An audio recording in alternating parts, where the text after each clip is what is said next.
अस्सलाम वालेकुम दोस्तों, मेरा नाम है अली और हमेशा की तरह मौजूद है दाऊद और आप देख रहे हैं इस वक्त क्रिकेट लवर एडी शो। किसको देखना बनता है दोस्तों, आप लोगों से बात करने जा रहे हैं, बात करेंगे आज आपके साथ टॉप क्रिकेट न्यूज का सेगमेंट आप लोगों से शेयर करेंगे।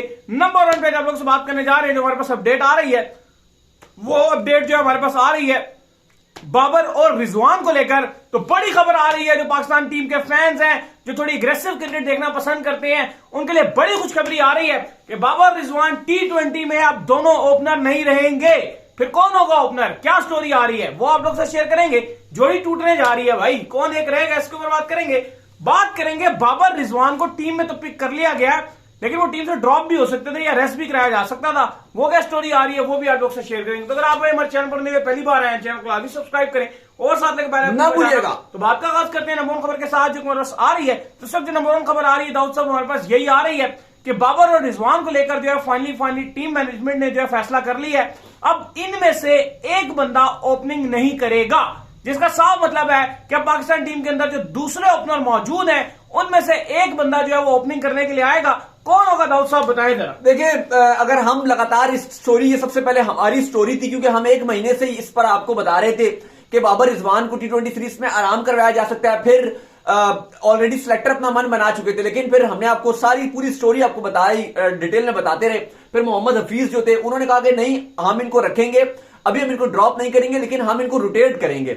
लेकिन हमने आपको यह भी बता दिया था, इवन जब स्क्वाड भी अनाउंस हुआ था तब भी हमने उस दिन भी जब शो किया था, हमने आपको बता दिया था कि असूली फैसला कर लिया गया कि अब बाबर और रिजवान T20 में ओपनर नहीं होंगे। यह फैसला हो गया कि साइम अयूब पाकिस्तान के इस सीरीज में ओपनर रहेंगे और उनको प्रॉपर चांस दिया जाएगा। जबकि पहली चॉइस बाबर और साइम अयूब की जो पेशावर जल्मी में ओपनिंग जोड़ी नजर आती थी, वही ओपनिंग जोड़ी आपको नजर आएगी। जबकि उसके बाद जो 3 मैच हैं उनमें कहा जा रहा है कि बाबर रिजवान खेलेंगे, और 2 जो मैचेस होंगे अली साहब, उन मैचेस में बाबर और रिजवान को आराम करवाया जाएगा। जबकि कहा जा रहा है कि किसी 1-2 मैच में बाबर ओपन कर लेंगे और किसी एक आध मैच में जो रिजवान ओपन कर लेंगे, और जो दूसरा होगा बाबर रिजवान में से वो नंबर 3 पे खेलेगा। जबकि कहा जा रहा है कि फखर को नंबर 4 पे खिलाया जाएगा। लेकिन अली, ये आपको लग रहा है कि अगर फखर 4 पे जाती हैं, चलो ठीक है, बाबर रिजवान में से 3 आ जाता है, 3 पर आ जाता है, लेकिन फखर अगर 4 पे जाते हैं ये तो बहुत ज्यादती नहीं हो जाएगी? देखो, मुझे ये लगता है दाऊद साहब के जो ये फैसला हुआ है कि बड़ा जबरदस्त किस्म का असूली फैसला हुआ है कि साइम अयूब जो है परमानेंट मेंबर जो है वो आपके दिखेंगे ओपनिंग के तौर पर। तो 1 डाउन आना चाहिए फखर जमान को। देखो, जो आपके अग्रेसिव प्लेयर है ना, वो जितना ऊपर खेलेंगे उतना आपके लिए अच्छा है। आप खिलाए ना यार, दुनिया के जितने भी प्लेयर्स हैं उनके बड़े बड़े प्लेयर्स आप उठा के देंगे, वो नंबरों के मोहताज नहीं है, वो आगे पीछे हर जगह पर जाकर बैटिंग करते हैं। आप 1 डाउन पर खिला ले स्ट्रेट फॉरवर्ड इसको फखर जमान को, 2 डाउन पर आप रिजवान को भेजे ना। मैं बाबर आजम को क्यों कह रहा हूं कि आप बाबर आजम से ओपनिंग करवाएं, और मैं क्यों कह रहा हूं कि रिजवान से ओपनिंग ना करवाएं, उसकी वजह दाऊद साहब, वजह यह है कि बाबर आजम जो शुरू के 6 ओवर होते हैं उसके अंदर बाबर आजम गैप बहुत अच्छा तलाश करते हैं। उनके बल्ले पे बॉल बहुत अच्छा आता है एज कंपेयर टू रिजवान, क्योंकि रिजवान शुरू में बॉलें बहुत ज्यादा डॉट करते हैं, गैप ढूंढने की बजाय उनकी बॉलें काफी ज्यादा डॉट हो जाती है। और देखो, T20 में आप उसको ज्यादा चांस देना चाहते हो जो आप कहते हो कि मेरा बेस्ट बल्लेबाज है। अब अगर आप फखर को देखते हो ना, तो इस टाइम वो T20 में आपका बेस्ट है। अगर वो ज्यादा बॉलें खेलेगा तो इसका मतलब है कि पाकिस्तान, क्योंकि वो इंपैक्ट छोड़ेगा, जितनी बॉलें ज्यादा वो खेल जाएगा, आप समझो कि आपके लिए उतना ही बेटर है। क्योंकि वो ऐसा तो है नहीं कि वो रन बॉल करेगा, वो फिर जिस दिन अगर वो 20-30 बॉलें खेल गया और उसके बाद वो जो भी करेगा तो वो शायद हर बॉल पे बाउंड्री आपको लगा। यार, जब हम कंपैरिजन करेंगे ना, क्योंकि अब लोगों का कंपैरिजन शुरू हो जाएगा, लोग कहेंगे कि रिजवान को नीचे कर रहे हैं, सैम अयूब को ऊपर ला रहे हैं, तो सैम अयूब ने कितने रन्स कर लिए हैं, रिजवान देखो कितने रन्स परमानेंट करता हुआ है। तो भाई, पहले इस कंपैरिजन से पहले ना, जितने चांसेस रिजवान को मिले ना उतने सैम अयूब को मिले। तो सैम अयूब, मैं आपको यहां पर गारंटी से चेक लिख कर देता हूं कि रिजवान से डबल रन नहीं। डबल रन अगर आपने खाली वो एक जो अफगानिस्तान वाली सीरीज थी, अगर आप उसमें भी देखो तो साइम अयूब ने बड़ा अच्छा इंपैक्ट दिया था। वो पहली सीरीज थी, वहां भी उसने इंपैक्ट छोड़ा था। तो ऐसा नहीं है साइम अयूब है। T20 क्रिकेट बदल गई है। T20 क्रिकेट अब 100 पे भी नहीं रही, सॉरी 150 पे भी नहीं रही, 200 पे भी अब नहीं रही। पता है ना क्या हो रहा है, इंग्लैंड और वेस्ट इंडीज जो आपस में खेल रहे हैं, 267 बनाया इंग्लैंड ने।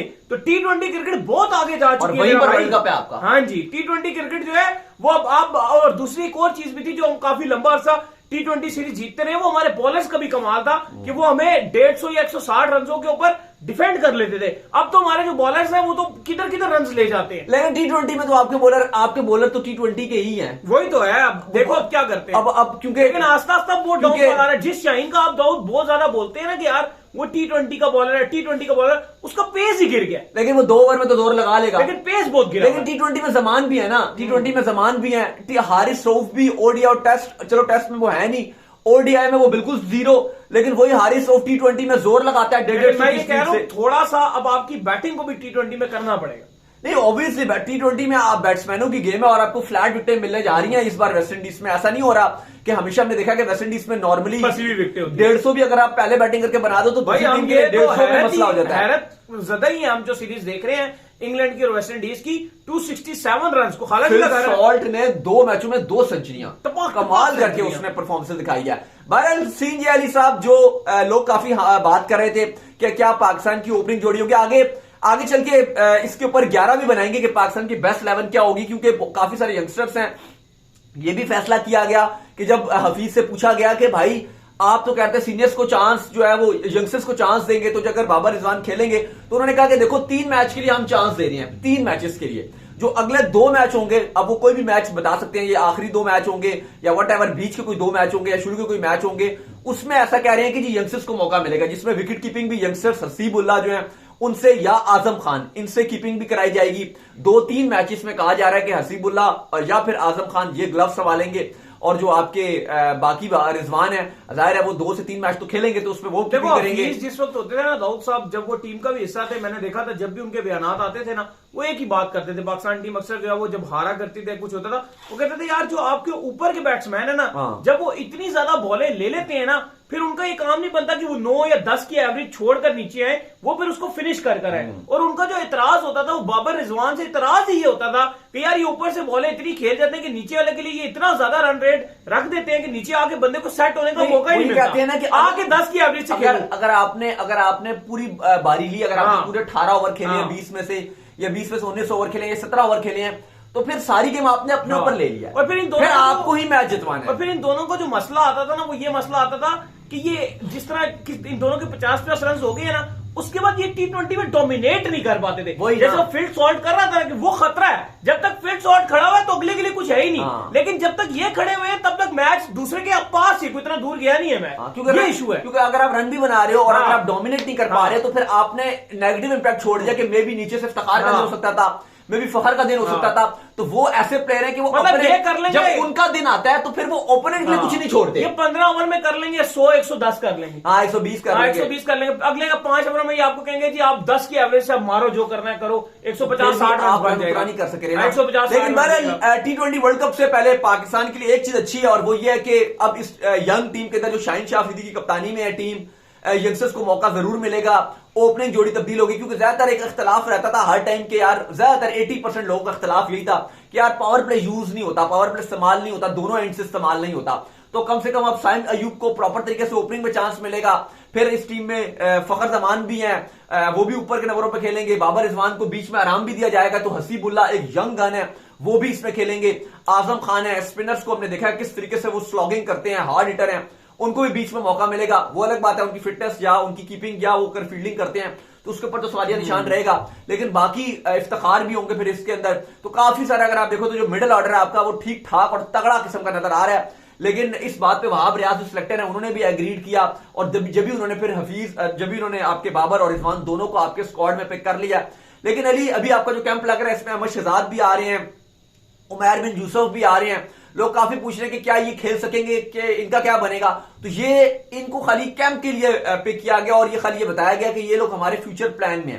लेकिन अगर आप अहमद शहजाद का पूछ रहे हो तो देखो अहमद शहजाद का मसला ये भी है ना कि अब उनका मुकाबला कितना ज्यादा है।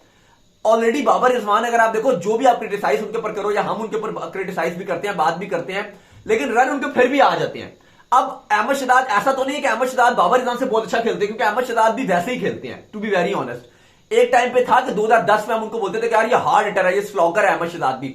लेकिन अब अहमद शहजाद भी बाबर रिजवान की इतना ही स्टार्ट देंगे, वो कोई ऐसा स्टार्ट नहीं दे देंगे आपको क्या आप बोलोगे जी 30 बॉल पे 70 बना देगा या 60 बना देगा। थोड़ी सी गेम मुख्तलिफ हुई है अहमद शहजाद की, तेज खेल नेशनल टीम में पता चलेगा, लेकिन पास में तो उन्होंने यही किया है। हाँ ये तो है, उन्होंने भी टुक ही किया। लेकिन अभी गेम चेंज है उनका थोड़ा। लेकिन अभी वो अब अपने पता क्यों दोबारा इतना उठकर आए, क्योंकि वो दोबारा अपनी नेचुरल गेम की तरफ आए। वही बात है, लेकिन अब वो इंटरनेशनल में भी आके यही चीज करें। लेकिन अभी आपके पास साइम अयूब है, अभी फखर जमान जो आपका, पड़ा है। चलो हारिस को तो बाद में आता हूं मैं, फखर जमान आपने पूरे वर्ल्ड कप में सबको गालियां पड़ी, अवाम ने सबको गालियां दी, लेकिन एक जो बंदा था जिसने दिल जीता था और जैसे न्यूजीलैंड के अगेंस्ट वो 400 का टारगेट डीएल मेथड पे जता दिया था, वो फखर जमान था। अच्छा, मैं हमेशा दाऊद देख इतराज करता हूं, मुझे ये इतराज रहता है और मुझे समझ नहीं आती, T20 में फखर ओपनर नहीं है, ओडीआई में फखर ओपनर है। ये मतलब थोड़ी सी ना मेरी बुद्धि में समझ नहीं आती बात, ये मैं उससे समझ से बाहर है। बाबर रिजवान ने ओपनिंग करनी है तो ओडीआई में कर लेना यार। असल में ना ओडीआई में तो जरूरी उनके लिए मसला नहीं था ओपनिंग। ओडीआई में फखर को ये अगर ओपनिंग नहीं भी करवाते तो फखर, क्योंकि बॉलें बहुत ज्यादा होती हैं, 50 ओवर होती हैं,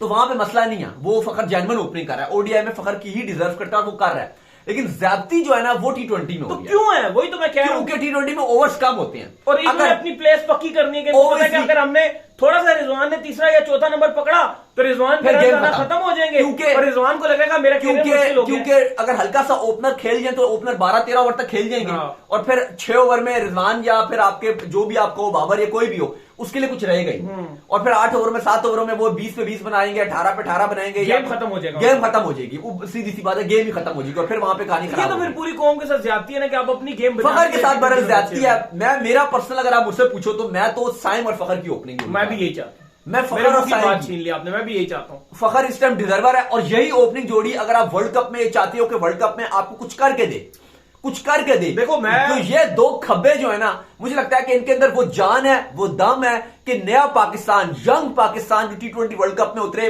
जैसे इंडिया ने अपनी टीमों में तब्दीलियां की हैं, यंगस्टर्स उतारे हैं, तो आप भी अगर तब्दीली करो तो साइम को, जैसे इन्होंने एक अच्छा फैसला किया कि हम उसको लगातार ओपनिंग में कंफर्म करेंगे, लेकिन दूसरी तरफ अगर फखर जमान जो आपका हीरो है इस टाइम, वाहिद स्टार पाकिस्तान में, जिसने वर्ल्ड कप में गालियों से जो बचा था, या जिसने पाकिस्तानी फैंस का प्रेज हासिल किया, वो फखर जमान था। देखो अगर ये ऊपर से आपके 6 ओवरों के अंदर 70 या 80 लगा देंगे ना, उसके बाद ये दोनों आउट भी हो जाते हैं ना, 1 डाउन पर बाबर आ जाए और 2 डाउन पर रिजवान आ जाए, उनके लिए बहुत आसानी आगे टारगेट को फिनिश करना। ठीक है, आप उनको चांस इस तरह, बिल्कुल आप ठीक कह रहे हो, 1 डाउन वो आ जाए, 6 ओवरों में अगले 70-80 मार दे रन, क्या रह जाता है फिर पीछे। और अगर आपको नहीं भी लग रहा तो आप फिर उसके बाद किसी इफ्तिखार शिकार को प्रमोट कर दो आप, या जो भी विकेट कीपर आपके पास हसीबुल्ला है, या अगर आपने आजम को खिलाया हुआ तो आप उनको प्रमोट कर दो और वो आपको लेकर जाएं, तो उससे पाकिस्तान जो मॉडर्न डे क्रिकेट है एटलीस्ट वो खेल सकेगा। आप बड़े टारगेट भी अगर 200 भी लगेंगे तो आप वो चेस के लिए जा सकते हो, फखर हो गए या साइम अयूब हो गए, या आपको बड़े टारगेट चेस करवा सकते हैं। और इवन अगर बाबर 1 डाउन आ जाते हैं और अगर जल्दी विकेट भी गिरती है, जाहिर रोज तो ये नहीं करके देंगे ना 6 ओवर में 80 या 70, तो उस दिन क्या होगा, आपकी गेम को आगे लेके जाएंगे। उस दिन बाबर होंगे, वो गेम को थोड़ा एंकरिंग कर लेंगे, और जो अगर आपको कहानी खराब है तो वो गेम को आहिस्ता आहिस्ता लेके चले जाएंगे, तो ये भी आपके पास एक चांस रहेगा। बहरहाल फिलहाल ये फैसला कर लिया गया कि जो 5 T20 हैं इसमें बाबर रिजवान ओपनिंग नहीं करेंगे। इवन ये भी कहा गया किसी मैच में बाबर अगर ओपनिंग करेंगे तो रिजवान 1 डाउन आएगा, अगर रिजवान ओपनिंग करेगा तो बाबर 1 डाउन आएगा। ये बहुत अच्छी बात है कि सैम अयूब को परमानेंट कर दिया है, ये बहुत अच्छी बात है। तो उम्मीद करते हैं आज हमारे शो आपको आएगा, कुछ वर्ल्ड कप की भी खबरें हैं वो फिर आपके साथ अगले शो में भी शेयर करते हैं। तो आए आप वीडियो को लाइक कीजिए, चैनल को सब्सक्राइब कीजिए, साथ में बेल आइकन बजाइए, और एक और काम कर लीजिए, और वो ये कर लीजिए कि आप जो है जी जाइए इस वक्त इंस्टाग्राम पर जाकर इनको फॉलो, इंस्टाग्राम में मुझे फॉलो कर लीजिए, वहां पे मैं मौजूद हूं, दाऊद क्रिकेट के नाम से। अगर आपको किसी सवाल तो भेजिएगा, उनको भी फॉलो कीजिए। मैं जो क्रिकेट ऑफिशियल के नाम से लिंक डिस्क्रिप्शन में जाइए, फॉलो कीजिए। अल्लाह हाफिज़, बाय बाय।